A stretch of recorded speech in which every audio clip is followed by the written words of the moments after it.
Good morning Shankar. పొద్దు పొద్దునే భయపడిచ్చారు కదరా. తెచ్చేసాం.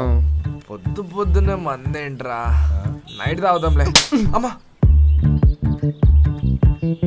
మందొద్దంటే కొట్టేస్తారా? తెచ్చేసాం. ఏం తెచ్చారా? రాత్రి ఏం చెప్పామో అదే తెచ్చేసాం.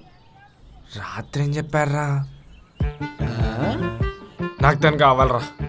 తెచ్చేద్దాం మావా. ఎవరిని రా? అమ్ముతాన్రా. తనేమన్నా అంగడిలో వస్తువారా తెచ్చడానికి? కిడ్నాప్ చేసేద్దాం. తెచ్చేడరా. అమ్ముద్దని తెచ్చేస్తారా? ఆ, అమ్ముద్దని తెచ్చేయడం ఏంట్రా? ఎక్కడుంది? కింద రూమ్ లో కట్టేసాం. కట్టేశారా? రేయ్ జరుగుబే.